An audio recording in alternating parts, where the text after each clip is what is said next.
We're sitting on a fucking couch in a fucking Airbnb with fucking glow lights everywhere like you're on TikTok getting ready to suck some dick. What are you talking about? And we are here with...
Tell us who you are. I'm Bill Llyod, knuckle dragger athletics out of Collingwood, Ontario, Canada. And I am an individual athlete and a team athlete, I guess, for a few competitions here and there. And what are you doing here in Arizona? I was invited by Carl and the team to come down and compete for the Desert City Classic, the team event, Masters team. So I guess it's a combined age of, I think they said 115 or 120, something of that nature. So there's three of us, Antonio, Carl, and myself. And you've been here before. I have. This is my second year at Desert City Classic. Last year I took third, and this year I took second in the individual side. So when you said individual, you also competed individually. I did both events this year. I did the team competition and the individual competition, yeah. Was this some kind of challenge for yourself? I'm going to say it was a volume challenge, truth be told. I spoke with Adam Everett, Desert City Classic boss, at Monster Games when I competed there, and asked him if any of the events were going to interlap or overlap or whatever. And he had the schedule right then and there at Monster Games. I guess they were also preparing for Desert City at Monster. And he said, no, everything's good to go. You can compete in both. He said it wasn't smart, but you can compete in both. So I decided right then and there that was the challenge. Going to try to get some volume in, see how the old body feels, and kind of go from there. I mean, it doesn't seem like you were tired after all that. I'm actually feeling pretty good. I brought Amanda, my partner, with me. She's an RMT, so she, truth be told, was working on me as you saw all weekend. Fueling right, eating right, staying hydrated, that was a big thing, and just honestly taking the extra, hour to hour and a half. I was there early every day, and I was really focused on just kind of how my body felt and stretching and doing that same thing over and over again. Like every event, I probably had about an hour to an hour and a half warm up before every event. Now you mentioned Monster Games. You were there this year? I was there this year, yeah. How'd you do over there? I believe I was 6th or 7th there. That one didn't go my way. Changed some things after Monster Games. Nutritionist, what I was eating, how I was training, stuff like that. So. Now, you coming from Canada, it's a totally different environment. Coming from somewhere a little more humid, little more cold to somewhere like Arizona where it's a desert, dry constantly. How do you feel being out here? I mean, you did really good for not being from here. I love it here. My end goal, like my retirement goal, is to be somewhere here in the States. Truth be told, it's between Arizona, Florida. Truth be told, I don't even mind Vegas. I don't know if I would necessarily want to move there, but Arizona is definitely on the list. Florida is definitely on the list. South Carolina was beautiful. I was at Fittest of the Coast this year as well, and I really liked all three spots. Amanda really liked all three spots. So the end goal, like retirement goal, like once all of our kids are gone and out of the way, is to move here. I would much rather get here sooner than later, but responsibilities are obviously going to take precedent for now. But vacationing here, doing competitions here, this is where you get the best competition. Canada only has one, maybe two competitions, and I won Atlas Games last year, and then this year it was canceled again. So this is where they are. This is where we seem to get the most competition. So I'm happy to travel here, and plus can't beat the weather. I'm one of those snow Mexicans that just love the weather, so not gonna hurt my feelings. All right, let's get to the point. From the 5 competitions that you had, it was a 5 or 6, 6, right? When you were doing solo. There were 2 indie comps or 2 indie events Friday, 3 yesterday, and 1 today. So 6 in total. 6 total. Which one would you go back and change? My handstand event was I was 12th. It was it didn't go well, and I'm usually a pretty good handstand walker. It just didn't go my way yesterday. Just a tough go. So if I could redo one of the events, it would definitely be that one. But some events go your way, some don't, and that one just it got away from me quickly. Ultimately, you think that's what stopped you from being first? I was in the top 5. I didn't finish outside of the top 5 except for that event. You started off strong with first. I won the first event. There is no way I should have won that swimming event. I have not swam in a year. I haven't been in a pool since this event last year. Monster Games didn't have a swimming event this year for the Masters. I had no business winning it, but you know what? The machines were right up my alley, and the swim went. I would say pretty well, pretty strong, considering it started off well, and the second event went well, like the following day, like I said, I didn't finish outside of the top 5 except for one event, and I finished 12th, and I got time capped, so that was a big thing. If I would have finished the workout, maybe that adds up, but it just didn't go my way.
Which one was my favorite? Well, I won the swim event, so I gotta say that's up there. Because when you win an event, that's kind of the goal. Like, I set some goals before I came here, and winning an event was one of them. And to get that out of the way on the first event, just kind of took some of the pressure off, so that was good. And honestly, today's event was the cluster: 5 pull-ups, 5 chest to bar, 3 bar muscle-ups, 30 heavy dubs. and then 8 thrusters, 4 rounds. Last year, I wouldn't have been able to do that complex. Not unbroken, or not the way I did it today. I guess I wouldn't have been able to do it. I struggled with it. So I did enjoy that one, and truth be told, I would probably do that one again in a heartbeat. I'll train that one and practice that one here and there going forward. What changed in your training that you've been able to do all this now? Aside from nutrition, like a new mindset. Honestly, recently I switched coaches, and having my own gym now, that's a big thing. When you rely on somebody else or have to rely on a business to come and open early, I have to train at between 4 and 4:30 in the morning. So having to have somebody there for me to train, or having to ask somebody to be there for me to train, because I was a coach at my old gym, but they gave me a key so I could do as I saw fit then. But then that gym closed. They moved it to half an hour away. I was driving at 4 o'clock in the morning there. They gave me a key as well, but I had to coach and this, that, and everything else. But there's been a few things like opening my own gym is definitely a big thing. I have my own space. I rely on nobody except myself, and now the onus sits on me and me only. So I would say that that's definitely changed. Like I said, I switched coaches, so that has definitely got me, kind of reignited into training again. And I'm coming to the end of my age group. I don't age up this year, I age up next year. So I know that this year is going to be a struggle, and it's going to be a tough road to get to the games, but that is the ultimate goal. So that's what I'm working towards. You want to be masters in the games? That's the goal. Yeah. 26? It's the goal. 45 to 49, I'll be in that division. That is the goal. The goal is to always get to the games, and I've missed it by a few spots twice now. So it's there. It's coming. Slowly but surely it's coming, considering I haven't been doing this for like 20 years. I've been doing this for, competitively for the last 4 or 5.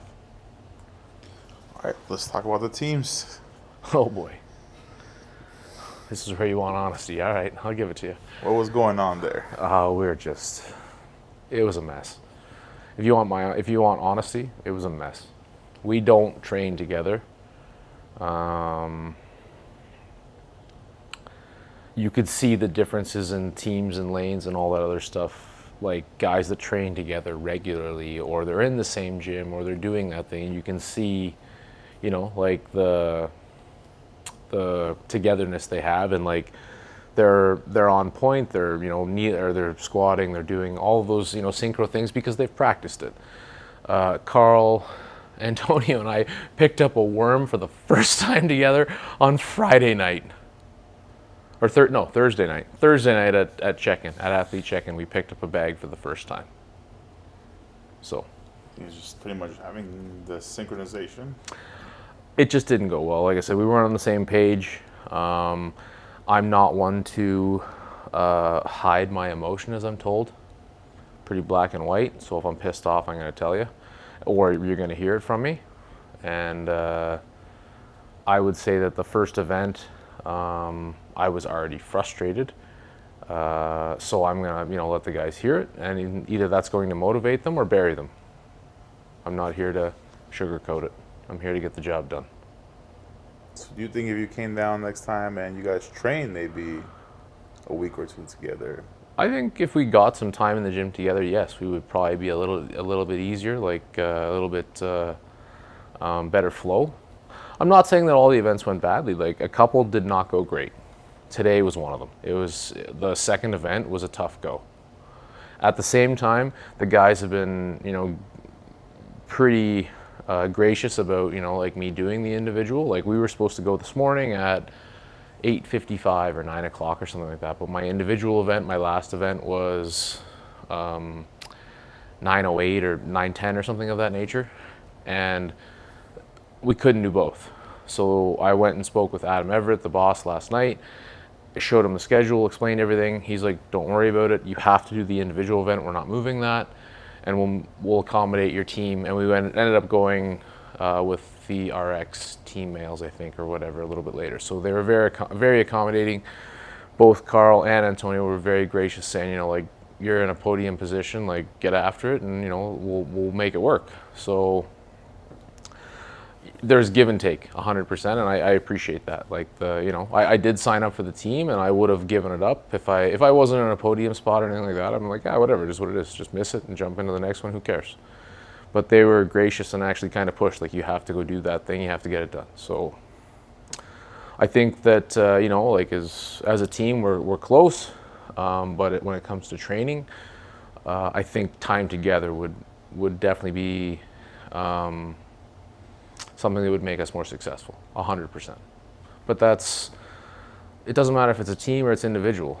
Like, if you're an individual and you don't train, you don't put the work in, you don't show up, you don't do what you're supposed to do, it's definitely going to show at competition time. I think everyone that was involved this weekend saw that, hey, you know what, like, there are definitely signs that you guys could be good, but there are definitely some, chinks in the chain that are just not, they're not gripping as well as they should.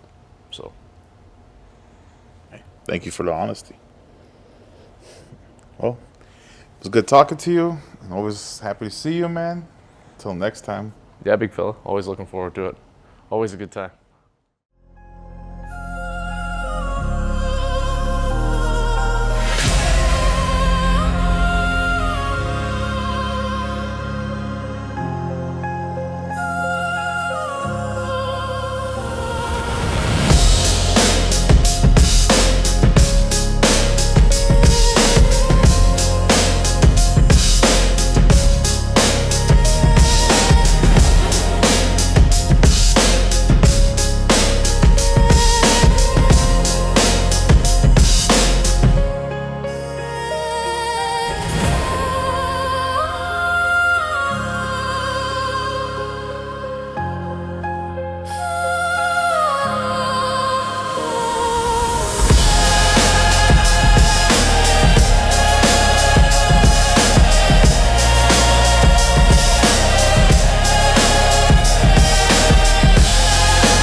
Subscribe, it's free.